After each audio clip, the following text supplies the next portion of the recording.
Hola, aquí está el 5 después de un tiempo, solo les vengo a informar que a partir de ahora, los creepypastas se llamarán relatos cortos, y subiré 2 más muy pronto. Bueno, allá va el relato. Algunos dicen que el infierno se encuentra debajo de esta tierra, a profundidades inalcanzables por el hombre. Otros dicen que se encuentra fuera de este mundo o en otra dimensión paralela a la nuestra. Pero lo que muchos no saben o pocos creen es que aquel eterno lugar de sufrimiento y tormento está más cerca de lo que se podría imaginar. Para ser más sinceros, es el mundo. Aquel mismo lugar donde vivimos nuestras vidas es el mismo sitio donde las almas son condenadas a vagar por toda la eternidad para sufrir y ser castigadas. Pero así como las eras y las tecnologías van avanzando, el infierno también se ha ido adaptando al cambio constante, sacando provecho de cada sitio donde pueda tomar el alma de los incautos, de aquellos crédulos que creen que ese horrible lugar de tortura sin fin no existe.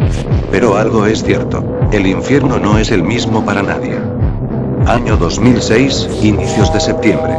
Una fecha en la que todos conocieron al que sería el próximo gigante de las redes sociales, Facebook. En poco tiempo, esta página se convirtió en un fenómeno de internet, el cual en un brevísimo periodo de tiempo pudo alcanzar más de 500 millones de usuarios. Todos los que tuvieran nociones básicas de computación podían acceder sin problemas a esta red.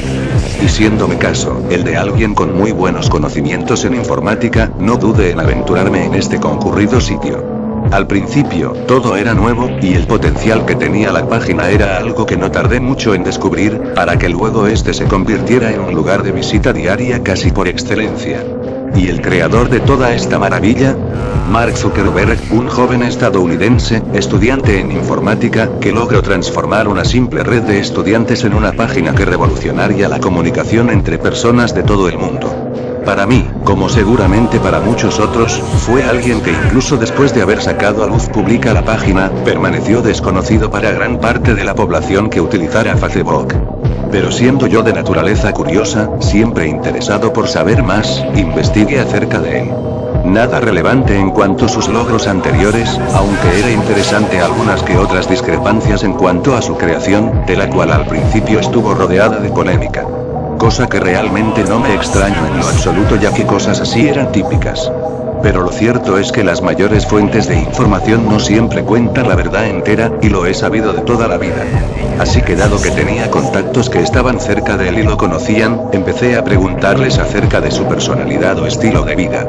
No pudieron ofrecerme mucho, ya que por lo que me decían, Zuckerberg era una persona cerrada, poco expresiva si no era con la prensa, y mantenía distancia con todos. Un muy reducido grupo de personas eran las que mantenían cierta cercanía con él, pero estas a su vez, tenían una actitud bastante similar. Y fue así como no pude averiguar más allá de este, al parecer, misterioso pero innovador personaje.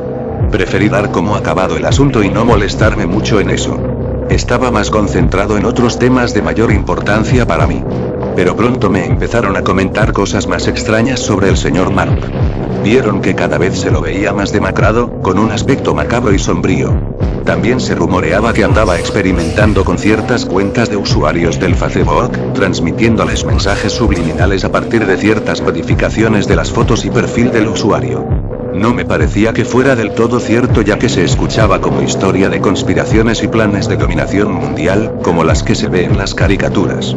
Pero pronto me di cuenta de que tal vez la realidad no estaba muy lejos, ya que surgieron casos de personas que presentaban síntomas de adicción extrema a esta red. Llegó un punto en el que dejaron de ser casos aislados para convertirse en especie de epidemia. Y no era el típico caso de personas con demasiado tiempo libre. Pude averiguar que aquella gente nunca había presentado problemas con ese tipo de adicción, y más aún, varias de ellas eran personas con poco contacto con la red. Aquello se puso cada vez más y más extraño. El punto cumbre fue cuando empecé a ver que las personas en la calle eran escasas, y que otras, por su adicción, morían por estrés o inanición debido a no hacer algo más que estar dentro de sus cuentas de Facebook. Por suerte mi cuenta no parecía haber sido afectada por nada de esas cosas extrañas, lo que explicaba por qué aún era una persona normal a pesar de que era un usuario regular en esa red social. Pero no solo yo era el único que se daba cuenta que algo extraño sucedía. Las autoridades eran conscientes de que algo no andaba bien desde que aparecieron los primeros casos y decidieron poner manos a la obra. Y al parecer, tanto los rumores como las sospechas de la policía no estaban erradas. Cuando lograron descifrar el código de las páginas y encontrar cualquier cantidad de mensajes subliminales que incitaban al suicidio en la mayoría de los casos, pero curiosamente las víctimas solo morían por no hacer algo más que estar en esa página. Ya teniendo las pruebas suficientes, decidieron ir a por el creador de Facebook. Pero algo extraño pasó. Mark Zuckerberg había desaparecido sin dejar rastro. Seguramente se habría dado cuenta de que podrían atraparlo y decidió huir. Nadie lo pudo encontrar.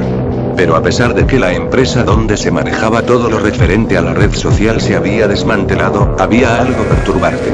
Facebook seguía aún con vida en la red. Todos los intentos de los oficiales de la ley para dar de baja la página eran ineficientes. Al parecer Mark era un hombre muy brillante en cuanto al sitio web que hizo. Pero más aún, era un hombre vengativo. Habían literalmente destruido su empresa y esto no le agradó para nada. Su red social, aún con vida, empezaba a suplantar muchas páginas de internet, lo cual hizo que muchos accidentalmente entraran en ella. Y esta vez los síntomas que presentaban estas personas eran peor que nunca. Muchos, al ser privados de sus computadoras, decían ver sus peores miedos hechos realidad en forma de alucinaciones continuas. Lo que los llevó al suicidio. Los otros simplemente morían por desplazar sus necesidades más básicas. Prácticamente eran zombies. Y como no caí en este horror, gracias a mis conocimientos de informática, hallaba la forma de comunicarme sin necesidad de entrar a ninguna web. Y muchos otros con mis conocimientos lograron lo mismo. Sobrevivimos a todo eso gracias a nuestro conocimiento. Lamentablemente, muchos otros similares a nosotros, creyendo que podrían combatir la enfermedad de Facebook, se adentraban en esta red tratando de desvelar sus misterios. Pero todos terminaban igual. O muertos por extrema adicción o cometían suicidio. Y como en una película postapocalíptica, las calles empezaban a estar desoladas, los disturbios y saqueos ya eran comunes puesto que muchas empresas, que trabajaban con internet, fueron afectadas, comenzando desde las más importantes, a las más pequeñas, con lo que sus trabajadores quedaban inhabilitados. Los que aún usábamos computadores empezamos a intentar recopilar información de la red maldita como empezamos a llamarlas. En un esfuerzo cooperativo, pudimos crear una forma de entrar sin riesgo de caer en aquella pesadilla que inundaba el internet. Ya que éramos muchos, se decidió que un afortunado sería el primero en entrar a la página. Y un desconocido, apodado solo como Tom 45 fue escogido. Mientras todos nos preparábamos para cualquier eventualidad, este usuario entró. Se comunicaba con unos cuantos de nosotros por videollamada. Al principio todo iba bien y pudo averiguar que la red social estaba aparentemente normal, no había visto nada extraño hasta ahora, unas que otras cosas extrañas en cuanto al código interno del sitio, pero ningún problema. El usuario estaba preparado para entrar en el nodo central de la página, y todos mirábamos a su imagen viendo cómo tecleaba códigos y comandos para entrar. Al igual que nosotros, se le notaba nervioso, tenso. Unas que otras sugerencias eran escuchadas por los demás que estaban guiándolo para evitar cualquier paso en falso. Y de repente, aquel hombre solo se quedó mirando fijamente la pantalla mientras ésta parecía estar reproduciendo algo, incluso se escuchaba un ruido que, a pesar de no saber poder identificar qué era, parecía provenir de su PC. Algunos empezaron a preguntarle qué veía, qué había encontrado. Pero él solo estaba viendo la pantalla, sin hacer nada. Luego, se levantó de su asiento y caminó, saliendo de su habitación. Seguramente como a muchos, me pregunté qué había sido eso. Para ese momento, ese hecho tenía con los pelos de punta de varios miembros del equipo informático en el que estábamos. Después de momentos de dudas, un usuario dijo debemos escoger al próximo que entrara. Por un momento sentí un escalofrío extraño, lo cual me hizo sentir un poco incómodo a pesar de que no veía el porqué de esa reacción. Escogieron a un nuevo usuario, y al momento imaginé que ese escalofrío que sentí había sido una premonición. Había sido elegido para la misión. En este momento, muchos de las personas que estábamos inmersas en esta operación nos sentíamos dudosos de lo que podría pasar al tratar de ingresar al corazón de la red social mortal. Preferí ser cauteloso e ir dando cada paso con la máxima cautela.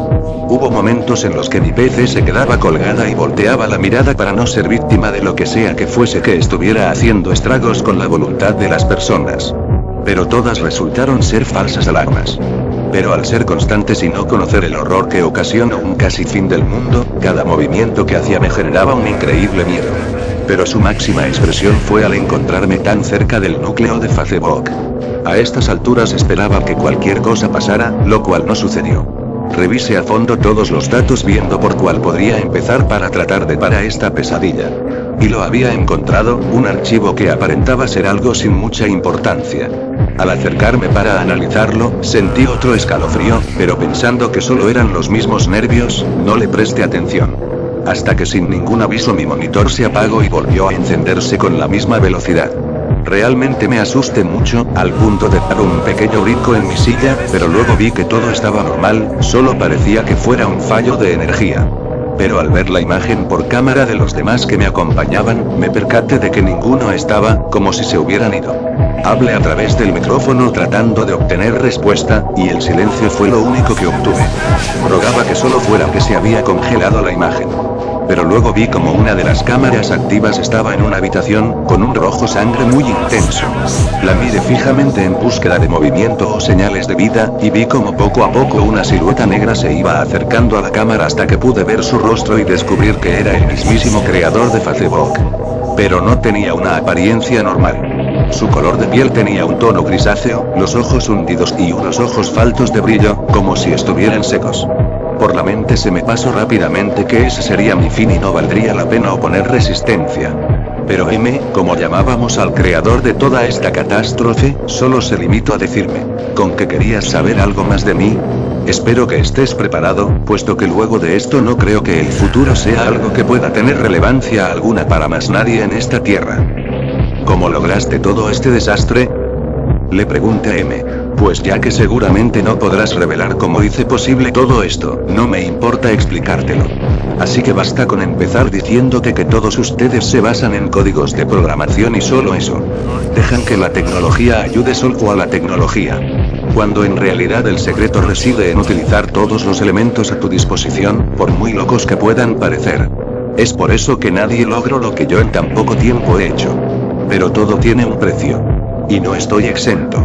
A veces la muerte puede ofrecer un poco de ayuda a seres mortales, pero estos a cambio no deben dar demasiados detalles de eso y a medida de que el éxito esté más y más cerca, esta carne será consumida en constante pago. Es por ello que me ves en este lastimoso estado, mi cuerpo se desintegra rápidamente, pero mi alma seguirá unida a estos restos mortales hasta que mi hora tenga que llegar.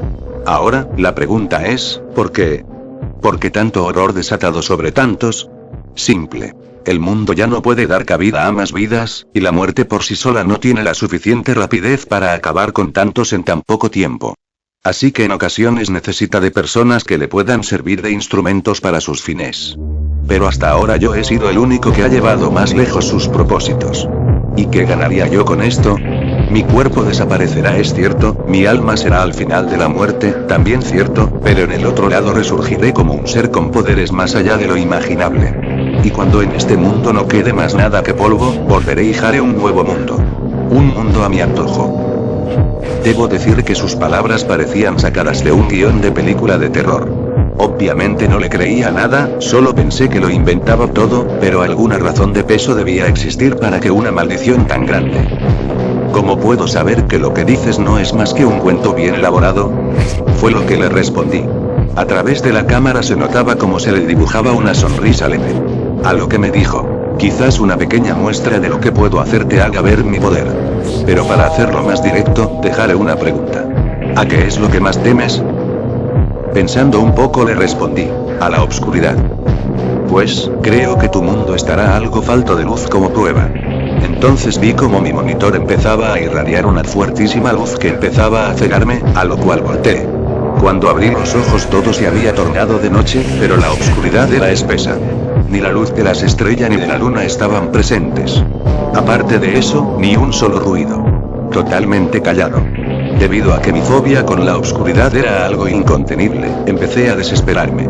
Llegué a pensar que había quedado ciego, pero el teléfono móvil que tenía en mi bolsillo me indicó que no lo estaba, ya que con el mismo pude iluminar la habitación en la que estaba. Probé a encender la luz, pero parecía que no había corriente eléctrica. El teléfono tenía una pequeña linterna incorporada, pero la oscuridad era tal que no podía iluminar más allá de 1 metro de distancia. Mientras abría la puerta y pasaba por el pasillo, sentí que no estaba solo, a pesar de que no se escuchaba nada y estaba solo en mi casa. Bajé las escaleras y la sensación de estar cerca de alguien se hacía cada vez más fuerte. En ese punto el pánico empezaba a apoderarse de mí, llegando a pensar en devolverme a mi habitación y tan solo quedarme allí. Pero mientras pensaba esto, seguía avanzando, iluminando el piso, hasta que me topé con la punta de un par de zapatos. Solo podía ver eso ya que el alcance de la luz no era suficiente para poder ver más allá. Por curiosidad decidí acercarme para luego devolverme a mi habitación a pensar mejor qué haría. Poco a poco fui avanzando y a medida que iluminaba dejaba ver más parte de los zapatos y darme cuenta de que alguien los estaba usando. Quedé petrificado, pensando en quién demonios era la persona que tenía al frente. El miedo no dejaba moverme rápidamente, y pensar huir y darle la espalda me aterraba, pensado que si lo hacía, ese ser me atacaría. Lentamente fui subiendo la linterna. Parecía una persona vestida formalmente, hasta que iluminé su cara que curiosamente no tenía. En su lugar solo había una abertura en forma vertical que al apuntarlo con la luz, se fue abriendo de par en par, mostrando unos grandes y filosos colmillos, lanzando un chirrido espeluznante, y acto seguido, abalanzándose sobre mí. Mi teléfono cayó a un lado y me dejó totalmente a obscuras mientras forcejeaba con aquel ser que trataba de devorarme. Y justo cual empiezo a perder fuerzas y siento que se acerca a mi cuello, todo se ilumina y veo que estoy tirado en medio de mi habitación, boca arriba. Me hubiera quedado allí para reponerme del susto si no hubiese sido por golpes sobre la puerta de mi habitación, como si alguien tratara de entrar. Pero luego pude darme cuenta de que no era una sola persona, sino varias las que trataban de derribar la puerta. Moví todo lo que pude contra la puerta para bloquearla, ya que empezaba a ceder. Al ver mi monitor pude darme cuenta de que me seguía allí, viendo la escena. Cuando me coloqué mis auriculares, solo escuché. Creo que alargas el tiempo de lo que ya es inevitable. Quisiera quedarme a ver, pero creo que tengo cosas mejores que hacer. La muerte demanda más espacio en la tierra y yo se lo daré. Recordando cómo los náufragos varados en una isla tiran botellas con mensajes dentro, dejo a la deriva este escrito en la red de lo que me ha pasado. Tal vez a M no le importe, o tal vez lo borre si lo encuentra, pero si alguien que decide aventurarse en la ya peligrosísima red, espero que esto sirva como referencia de lo que les puede pasar tratando de hacer lo que unos pocos hicimos. Lamentablemente, parece que ya no hay salida. Y mi recomendación para los demás: mejor tomen sus vidas en sus manos. Para mí es la única opción que queda.